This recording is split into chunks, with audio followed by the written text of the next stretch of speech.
Сильный ветер, песок и пыль. В таком режиме приходилось преодолевать гонщикам третий этап ралли-рейда. На 60-м километре спецучастка экипаж Дмитрия Сотникова после обгона в русле высохшей реки попал на камень. На ремонт ушли драгоценные 2 часа. Сильно замят мост, соответственно, деформировался, загнулся мост, и посадочное место редуктора, оно раскрылось, и оттуда потекло масло. Сам редуктор не задет? Ну, сам редуктор вроде бы не гудел, шумов не было, поэтому я думаю, там в порядке. Но поменяем все, я думаю, для профилактики, для перестраховки. Механики команд проводят за работой практически целые сутки, чтобы спортивная техника не подвела на трассе. В этом году Айрат Мардеев наблюдает за происходящим со стороны и также помогает коллективу.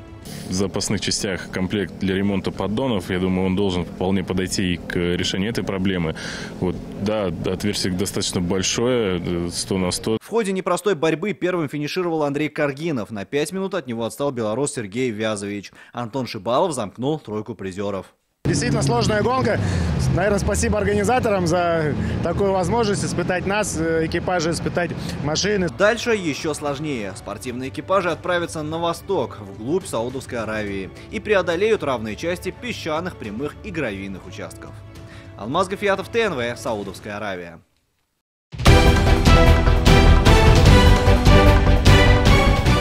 Все новости дня, выпуски программы «Новости Татарстана», программы и фильмы на сайте tnv.ru и на YouTube-канале ТНВ. Подписывайтесь.